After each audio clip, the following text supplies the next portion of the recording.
இரக்கம் உடையவரே, அப்பா எங்களுடைய ஆண்டவரே ஜெபத்தை கேட்கிறவரே, அப்பா உடைய சமூகத்தை நாடி வந்திருக்கிற எங்களை நீர் ஆசீர்வதிப்பீராக. ஆண்டவரே உடைய வசனத்தை சொல்லும்போது தேவ பரிசுத்த ஆவியானவர் எங்களோடு இடைப்பட்டு ஆண்டவரே நீ பேசுவீராக. இயேசு கிறிஸ்துவின் மூலம் கேட்கிறோம் பிதாவே, ஆமென் ஆமென். அல்லேலூயா. ஆண்டவர் நமக்கு தகப்பனா இருக்கிறார். அல்லேலூயா. ஆண்டவர் நமக்கு அப்பா. அல்லேலூயா. ஆண்டவர் சொல்றாரு, அவருடைய நாமத்தினாலே விசுவாசம் உள்ளவர்களை ஆண்டவர் என்ன செய்யறாரு? கிறிஸ்துவை நாம தரித்து கொள்ளுகிறோம். யாரெல்லாம் ஆண்டவர் இருக்கிறாரு? ஆண்டவர் நமக்காகவே இந்த பூமியில வந்தாரு. நம்மளுடைய பாவங்களை தீர்க்க அவருடைய ரத்தமெல்லாம் இந்த பூமியில செஞ்சுட்டு போனாரு. யாரெல்லாம் விசுவாசிக்கிறார்களோ அவர்கள் கிறிஸ்துவை தரித்து கொள்வார்கள். இல்லையா? ஆண்டவருடைய ஆசீர்வாதத்தை நாம் பெற்றவர்களாக இருக்கிறோம். இல்லையா? ஆண்டவர் சொல்றாரு, தேவன் எப்படிப்பட்டவர், பிதா எப்படிப்பட்டவர்னு நாம புரிந்து கொள்ளணுமா? இல்லையா? அது எப்படி புரிய முடியும்? தேவன் எப்படிப்பட்டவர் நமக்கு தெரியும். இன்னைக்கு அநேக இயேசு கிறிஸ்து எதுக்காக வந்தாருன்னா நிறைய பேர் அப்படியே மொழிப்பாங்க. எதுக்காக வந்தாரு? வானத்தையும் பூமியும் சாட்சி வைத்திருக்கிறேன்றாரு. என்னுடைய சாட்சி வானமும் பூமியும் பாருங்க, அது யாராலையும் நினைக்க முடியாது, படைக்கத்தக்க முடியாதது. நான் படைச்சு வச்சிருக்கிறேன். யாருக்காக? உங்க நலனுக்காக, உங்களுக்காக. வானத்தையும் பூமியும் நான் சாட்சியாய் வைத்திருக்கிறேன் அப்படின்னு ஆண்டவர் சொல்லுகிறார். அப்போ இவ்வளோ பெரிய அதிசயம் நம்ம கண்ணு முன்னாடியே இருக்குது இல்லையா? அப்போ இருக்கும் போதே ஆண்டவர் இருக்கிறாருன்னு நம்ம விசுவாசிக்கணுமா இல்லையா? ஆண்டவரால தான் இப்பேற்பட்ட காரியம் முடிக்க முடியும், செய்ய முடியும்னு நம்ம என்ன செய்யணும்? விசுவாசிக்கணும். அதுக்கப்புறம் ஆண்டவர் நம்மளுடைய வேதத்தின் மூலமாய் இயேசு கிறிஸ்து எப்படிப்பட்டவர் என்று நாம் அறிந்து கொள்ளலாம். இல்லையா? இப்போ ஆண்டவருடைய வார்த்தை எப்படிப்பட்டது, ஆண்டவருடைய வார்த்தை எவ்வளவு அதிசயமான காரியங்களை செஞ்சது, ஆண்டவருடைய வார்த்தை எவ்வளவு மகிமையானது. ஒருத்தர் எளியவனை கூட அவர் என்ன செய்யறாரு? குப்பையிலிருந்து தூக்கி எடுத்து உயர்த்துகிற தேவன். இல்லையா? ஒண்ணுமில்லாத உடைந்த பாத்திரமா இருந்தா கூட அதை உடைந்த பாத்திரம்னு அவர் தள்ளுவதே இல்லையா? அந்த உடைந்த பாத்திரத்தை எடுத்து உருவாக்கி தகுதியான பாத்திரமாய் மாற்றுகிற தேவன். இல்லையா? அப்ப பாருங்க, ஆண்டவர் சொல்லுகிற காரியம், தேவன் எப்படிப்பட்டவர், பிதா எப்படிப்பட்டவர் நம்ம அறிந்து கொள்ள வேண்டிய நம்ம நேரம் இது. ஏன்னா ஒவ்வொருத்தரும் தேவன் எப்படிப்பட்டவர்னு நம்ம தெரிந்து கொள்ளணும். இல்லையா? மத்தேயு 16ஆம் அதிகாரத்துல 17வது வசனத்தை நாம் படிக்கலாம். இல்லையா? மத்தேயு 16ஆம் அதிகாரம் 17ஆம் வசனம். இயேசு அவனை நோக்கி, யோனாவின் குமாரனாகிய சீமோனே, நீ பாக்கியவான். மாம்சமும் இரத்தமும் இதை உனக்கு வெளிப்படுத்தவில்லை, பரலோகத்தில் இருக்கிற என் பிதா இதை உனக்கு வெளிப்படுத்தினார். அல்லேலூயா. சீஷர்கள்லாம் ஒரு நாள் ஒன்று கூடி உட்காரும் போது இயேசு கிறிஸ்து பிரசங்கத்தை முடிச்சுட்டு அவங்களோட பேசுறாரு. என்ன பேசுறாருன்னா, என்ன வெளியில யார் என்ன சொல்றாங்க? ஜனங்க பேசுவாங்கல்ல, இப்ப அதிசயம் செஞ்சா, ஒருத்தனை செத்து போனவனை உயிர் தேட வச்சா, வியாதியை நீக்கினா, முடவனை நடக்க வச்சா, குஷ்டரோகியை சுகப்படுத்தினா, இப்படியாப்பட்ட அதிசயமான காரியம் ஆண்டவர் செய்யும் போது ஜனங்க என்ன பேசுவாங்கன்னு அவர் கேட்கிறாரு. அப்போ இந்த சீமான் சொல்றாரு, ஆண்டவரே நீர் ஜீவனுள்ள தேவனுடைய குமாரன் என்று நான் சொல்றேன். அவங்க என்ன சொல்றாங்க, எது சொல்றாங்க? நான் சொல்றேன் ஜீவனுள்ள தேவனுடைய குமாரன் என்று சொல்றேன். அப்பதான் ஆண்டவர் சொல்றாரு, இது மாம்சத்தினால நீ சொல்லல, ரத்தத்தினால சொல்லல. ஏன்னா மாம்ச குணம் கொள்ளாதது. இல்லையா? மாம்ச குணம் எதையும் ஏற்றுக்கொள்ளாது. நன்மை சொன்னாலும் ஏற்றுக்கொள்ளாது, தீமை சொன்னாலும் தீமை சொன்னா ஏற்றுக்கொள்ளும். ஒருவேளை நான் நினைக்கிறேன், நன்மை சொன்னா ஏற்றுக்கொள்ளாது மாம்ச குணம். ரத்தம் அதே போலதான் பேசும். ரத்தம் என்ன செய்யுது? மாம்சத்துக்கு ஏற்ற மாதிரியே பேசும். இல்லையா? அதனாலதான் ஆண்டவர் சொல்றாரு, மாம்சத்தினாலும் ரத்தத்தினாலும் ஒருவன் பிறந்தா அவன் என்ன செய்ய மாட்டான்? அவன் பரிசுத்தமாக்க மாட்டான். கிறிஸ்துவின் ரத்தத்தினால பிறக்கப்பட்டால்தான் அவன் என்ன செய்வான், தகுதியான ஒரு தேவ பிள்ளைகளாய் மாறுகிறான். இல்லையா? இப்ப ஆண்டவர் சொல்றாரு, நீ ரத்தத்தினால பேசல, மாம்சத்தினால பேசல, என் பிதாவானவர் அல்லேலூயா உனக்கு வெளிப்படுத்தவில்லை, பரலோகத்தில் இருக்கிற என் பிதா இதை உனக்கு வெளிப்படுத்தினார். அல்லேலூயா. இயேசுவை நம்ம விசுவாசிக்கும் போது பிதாவானவர் நமக்கு என்ன செய்யறாரா, புரியத்தக்க ஒரு விதமாக நம்மளை வழி நடத்துகிறார். அல்லேலூயா. அப்போ நம்மள பேசுறது கூட பிதாவானவர் என்ன செய்யறாரு, நம்மள அவரை விசுவாசிக்கும்படி பேச வைக்கிறார். அல்லேலூயா. இப்ப நான் விசுவாசிக்கலன்னா நான் சொல்ல முடியாது. இல்லையா? நான் அவருடைய அதிசயமான காரியங்கள், அற்புதம், என் வாழ்க்கையில அதிசயம் இதெல்லாம் நடக்கிறத வச்சு நான் விசுவாசிக்கிறேன். இல்லையா? ஆண்டவர் நமக்குள்ள இருக்கும்போது இன்னும் அநேக அற்புதங்கள், அதிசயங்கள் நமக்கு செய்ய வல்லவர். இல்லையா? அப்ப பாரு, சத்திய ஆவியானவர் நமக்கு வெளிப்படுத்துகிறார். என்ன வெளிப்படுத்துகிறார்னா, இயேசுதான் கிறிஸ்து, பிதாதான் குமாரன், இயேசுதான் மீட்பர், இயேசுதான் நம்மளை மீட்க வல்லவர். நம்ம பாவத்திலிருந்தும் சாபத்திலிருந்தும் அக்கிரமத்திலிருந்தும் நம்ம என்ன கைவிடப்பட்ட நிலைமையில இருந்தாலும் அவர் மீட்க முடியலன்னா நம்ம எப்போ அழிஞ்சு போயிருக்கோம். அவர் தான் மீட்பு, நம்ம பாவத்திலிருந்து மீட்கிற தேவன். அல்லேலூயா. இயேசுதான் மெசியா அப்படின்னு பரிசுத்த ஆவியானவர் நம்மளுக்கு உணர்த்தி அவர் என்ன செய்யறாரு, நடத்துகிறார். இல்லையா? இப்ப நம்ம கிறிஸ்து தான் என் ஆண்டவர், இயேசுதான் மீட்பர், இயேசுதான் மெசியா என்று நான் விசுவாசிகள் இல்லைன்னா நான் உங்களுக்கு சொல்ல முடியாது. இல்லையா? ஏன்னா நீங்க இன்னும் ஆண்டவரை இன்னும் அறியாமல் இருக்கிறீர்கள். இல்லையா?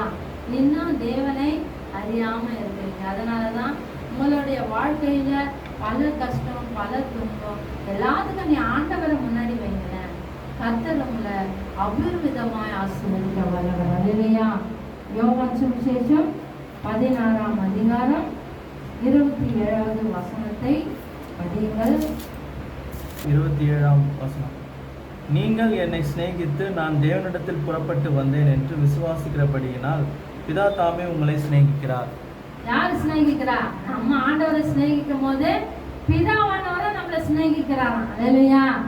இயேசுதான் கிறிஸ்து என்று நம்ம விசுவாசிக்கிறபடியினால் என்ன செய்யறாரு, தேவனிடத்திலிருந்து இருந்து புறப்பட்டு வந்தேன் என்று, அவரு தேவனுடைய குமாரன் நமக்காக வந்தார் என்று நம்ம விசுவாசிக்கிறபடினால் பிதாவானவரும் நம்மளை என்ன செய்யறாரு, சிநேகிக்கிறார். அல்லேலூயா. ஒரு நண்பனை போல சிநேகிக்கிறார், ஒரு தகப்பனை போல சிநேகிக்கிறார். அல்லேலூயா. அப்போ தேவனை நம்ம விசுவாசிக்கணுமா இல்லையா? ஆண்டவரே இருக்கிறார், நம்மளை வழி நடத்துகிற தேவன் இருக்கிறார், எல்லாம் பொல்லாங்கன் கையில இருந்து விலைக்கு நம்மளை பாதுகாக்கிற தேவன் இருக்கிறார். அல்லேலூயா. யோவான் 14:23 வாசிக்கலாம். அல்லேலூயா. யோவான் 14ஆம் அதிகாரம் 23ஆம் வசனம். இயேசு அவனுக்கு பிரதியுத்தரமாக, ஒருவன் என்னில் அன்பாய் இருந்தால் அவன் என் வசனத்தை கைக்கொள்ளுவான், அவனில் என் பிதா அன்பாய் இருப்பார், நாங்கள் அவனிடத்தில் வந்து அவனுடனே வாசம் பண்ணுவோம். இயேசு சொல்லுகிறார், பிரதியுத்தரமாக, ஒருவன் என்னில் அன்பாய் இருந்தால் அவன் என் வசனத்தை கைக்கொள்ளுவான், அவனில் என் பிதா அன்பாய் இருப்பார், நாங்கள் அவனிடத்தில் வந்து அவனோட வாசம் பண்ணுவோம். ஒருவர்னா நான், நாங்கள் தான் பிதா, குமாரன், பரிசுத்த ஆவியானவர் எல்லாரும் நமக்குள்ள வாசம் செய்வார்கள். அல்லேலூயா.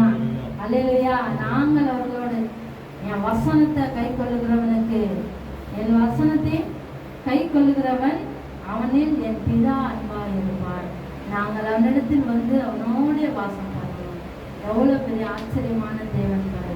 மூவரும் ஒருவர் என்றார். இல்லையா?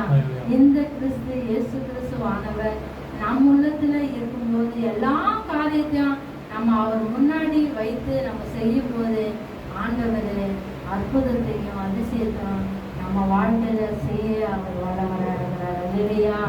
சங்கீதம் 103:13 நம்ம வாசித்தோம்னா, தகப்பன் தன் பிள்ளைகளுக்கு இறங்குறது போல கர்த்தர் தமக்கு பயந்தவர்களுக்கு இறங்குகிறார்.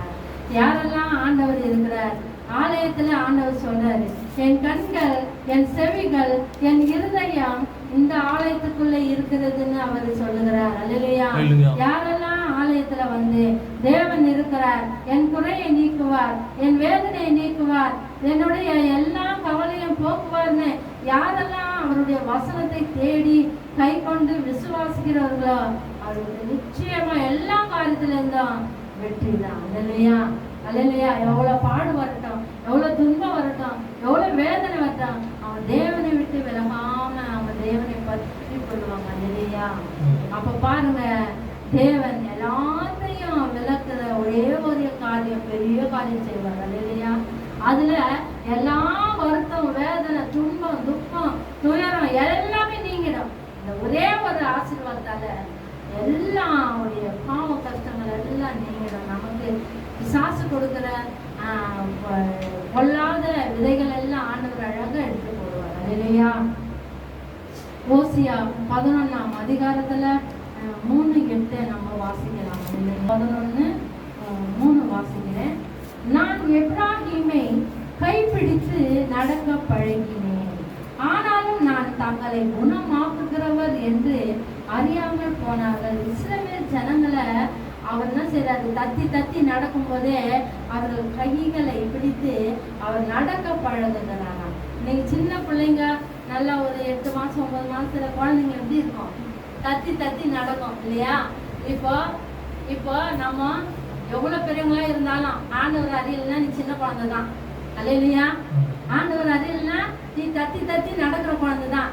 ஆண்டவர் உன்னை என்ன செய்யறாரு, அழகா நீ வரும்போது அவர் மேல வசனத்தை வச்சு அவர் விசுவாசிக்கும் போது உன் கையை பிடிச்சி அவர் என்ன செய்யறாரு, நடக்க பழகி விட்டாராம். இல்லையா?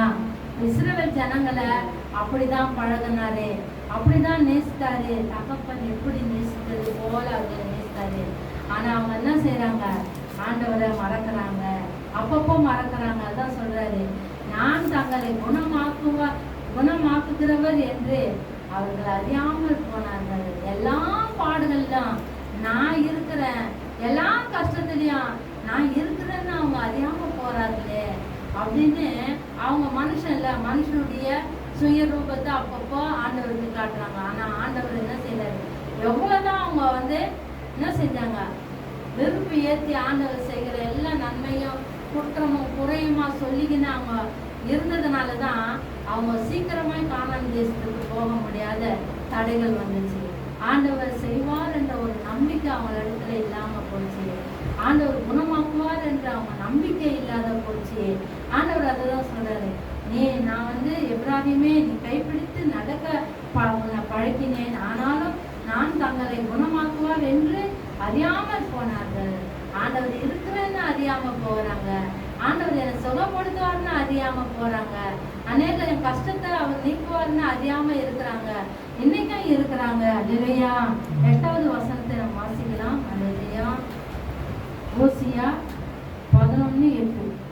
ஓசியா 11:8 அதிகாரம்.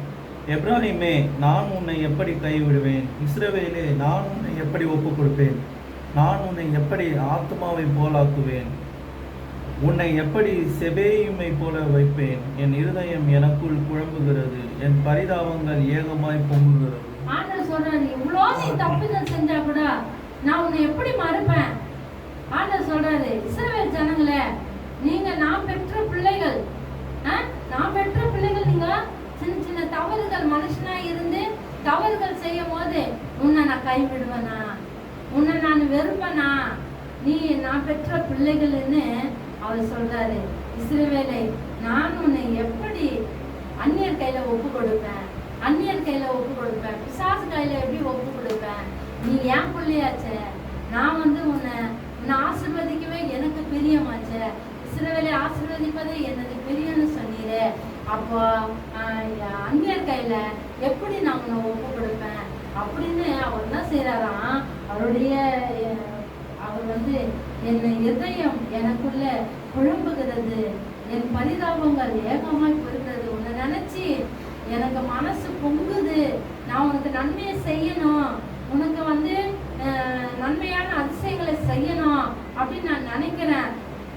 ஆனா நீங்க என்ன செய்றீங்க? என்னை விட்டு விட்டு விட்டு விட்டு விட்டு தூரம் தூரமா போறீங்க. அல்லேலூயா. ஆண்டவரிடத்துல ஒரு கிட்ட சேர சேரதான் அவனுக்கு ஆசீர்வாதமே.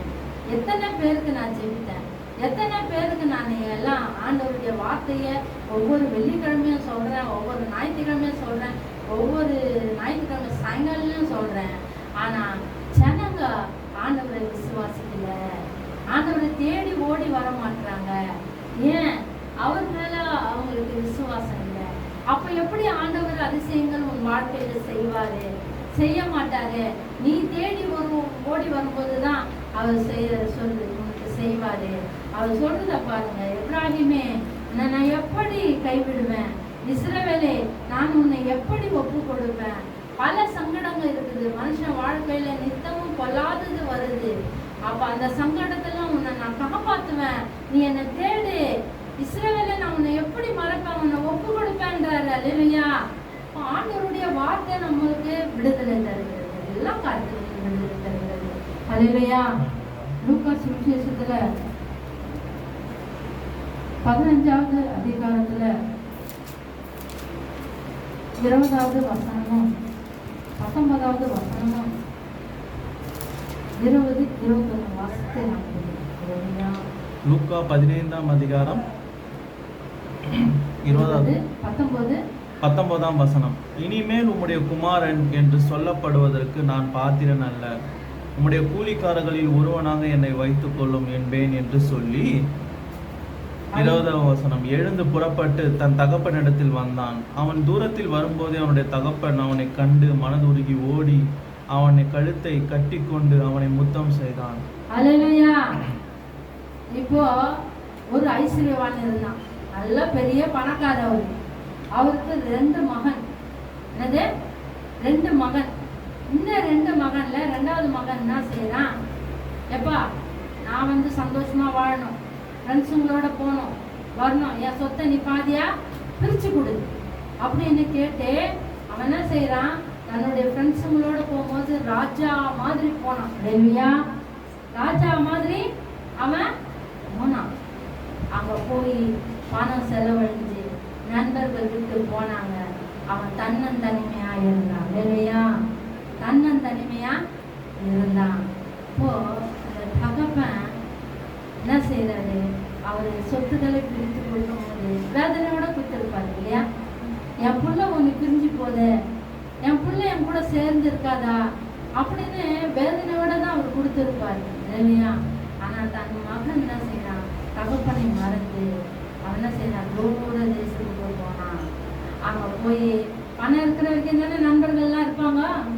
பணம் காலி ஆயிடுச்சுன்னா எல்லாம் விட்டு போனாங்க. அவனுக்கு ஒரு வேலை சாப்பாடு கிடைக்க பரிதாபமா இருந்துதான், கஷ்டமா இருந்துதான். அவனுக்கு ஒரு வேலை ஆகாரம் கொடுக்க. அப்ப என்ன செய்யறான்? அவன் ஒரு வேலையை பார்க்கறான். என்ன வேலை கிடைக்குது? பன்னி மேய்க்கிற வேலை. இல்லையா? அவ்வளோ கோடீஸ்வரன் உள்ள பன்னி மேய்க்கிற வேலையை பார்க்கறான். அவனுக்கு சாப்பிட ஆகாரம் கிடைக்காதனால இந்த பன்றியின் தவட்டை சாப்பிட்டாங்க. இல்லையா? அந்த பன்றிக்கு போடுற ஆகாரத்தை சாப்பிட்டுதான் ஓனர் பார்த்து அடியோ அப்படின்னு அடிச்சு அவனுடைய சரீரத்தெல்லாம் காயப்படுத்துவாங்க. அப்போ உட்காந்து நினைச்சானா, என் தகப்பன் வீட்டுல எத்தனை 1000 பேர் வேலைக்காரங்க இருக்கிறாங்க, அவங்களுக்கு எத்தனை ஒரு விதவிதமான ஆகாரம் அவங்களுக்கு கொடுக்கப்படுது. நான் இங்க அவர் பிள்ளையா இருந்து நானு அவ பேச்ச கேட்காம நான் வெளியே நான் பட்ட கஷ்டத்தை உணர்ந்தானா. இல்லையா?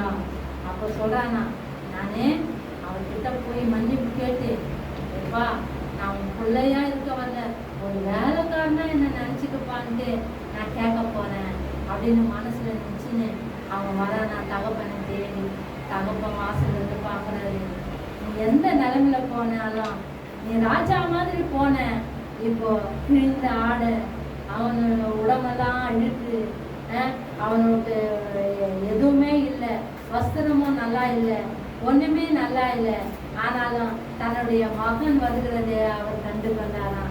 நீ எப்பேற்பட்ட நிலைமையில இருந்தாலும் நான் தகப்பனை தேடி வரும்போது அவர் என்ன செய்யறாரு? நீ எந்த நிலைமையில இருந்தாலும் அவர் புரிந்து கொள்கிற ஒரு ஒரு தகப்பனா இருக்கிறாரு. அவர் ஓடி போய் தன்னுடைய மகனை கட்டி தழுவி முத்தம் செய்து அப்போ அவன் மண்டி போனான். அப்பா என்னை மன்னிச்சிடுப்பா, நான் தவறு செஞ்சேன், என்ன வேலைக்காரனா ஏற்றுக்கொள்ளுங்க, மகனா இல்லை வேலைக்காரனா ஏற்றுக்கொள்ளுங்க போது அந்த தகப்பன் சொல்றாரு, இல்லை அவருடைய முத்திர மோதிரத்தை அவனுக்கு மாட்டி போய் அவனை குளிப்பாட்டி உயர்ந்த வஸ்திரத்தை போட்டு என் மகனாக நான் அவனை ஏற்றுக்கொள்ளுகிறேன் என்றாரு. அதான் தகப்பனுடைய உள்ளம். ஆண்டவர் கூட இன்னைக்கு அநேகர் அவரை விட்டு தூரமா பாவத்துல இருக்கும் போது கூட ஆண்டவர் அவர்களை பார்த்துன்னே இருக்கிறாரு. என் பிள்ளை என்கிட்ட வராதா, என் பிள்ளை என்கிட்ட வராதா, அவனுக்கு நான் நன்மை செய்யணுமே, நான் அவனுக்கு நன்மை செய்யணுமே அப்படின்னு அவரு வேண்டி கொண்டு இருக்கிறார். ஆனா நம்ம என்ன செய்யறோம், அவரை தேடாம அவரை விட்டு தூரமா போறோம். 21ஆவது வசனத்தை படிப்போம். 21ஆம் வசனம். குமாரன் தகப்பனை நோக்கி, தகப்பனே, பரத்துக்கு விரோதமாகவும் உமக்கு முன்பாகவும் பாவம் செய்தேன், இனிமேல் உம்முடைய குமாரன் என்று சொல்லப்படுவதற்கு நான் பாத்திரன் அல்ல என்று சொன்னான். அவனுடைய மன வேதனை, நான் இவ்வளவு கட்டாயம் படுத்தி நான் சொத்துக்களை பிரிச்சுன்னு வாங்கி போனேனே, இப்ப இந்த நிலத்துல வரேனே அப்படின்னு அவனுக்குள்ள வேதனை. அவன் ஒரு குத்தப்பட்டவனா அவன் என்ன செய்யறான், தன்னுடைய தகப்பன் இடத்துல அவனுடைய விண்ணப்பத்தை சொல்றான். ஆண்டவர் சொல்றாரு, நீ எனக்கு வேலைக்காரன் இல்லை, பிள்ளையாவே நான் அவனை சேர்த்துக்கிறேன், நான் பிள்ளையாவே சேர்த்துக்கிறேன். நீ எப்பேற்பட்ட பாவத்துல இருந்தாலும் உன்னை நான் அழகா தூக்கி எடுத்து உன்னை சிங்காரிச்சு என்னுடைய வாழ்க்கையில நான் எல்லாம் அதிசயமா செஞ்சு ஒரு மனுஷனா நிற்பாட்டி வைப்பேன், எல்லாரும் மதிக்கத்தக்க ஒரு மனுஷனா நான் நிற்பாட்டுவேன் அப்படின்னு சொல்றாரு. அல்லேலூயா. அவர் ஒரு ஓடி வருகிற ஒரு நல்ல தகப்பனா இருக்கிறார். கிழக்குக்கு மேற்குக்கு எவ்வளவு தூரமோ அவ்வளவு தூரத்துக்கு அப்பால என்னுடைய பாவத்தை நான் போடுறேன் அப்படின்னு சொல்றாரு. அப்போ அவரை நேசிக்கிற, நம்மை நேசிக்கிற நல்ல தகப்பனா இருக்கிறார், நம்மை அன்பாய் நேசிக்கிற நல்ல தகப்பனா இருக்கிறார். ரோமர் 8ஆம் அதிகாரத்துல 33, 34 வாசித்து நாம் முடிக்கலாம். அல்லேலூயா.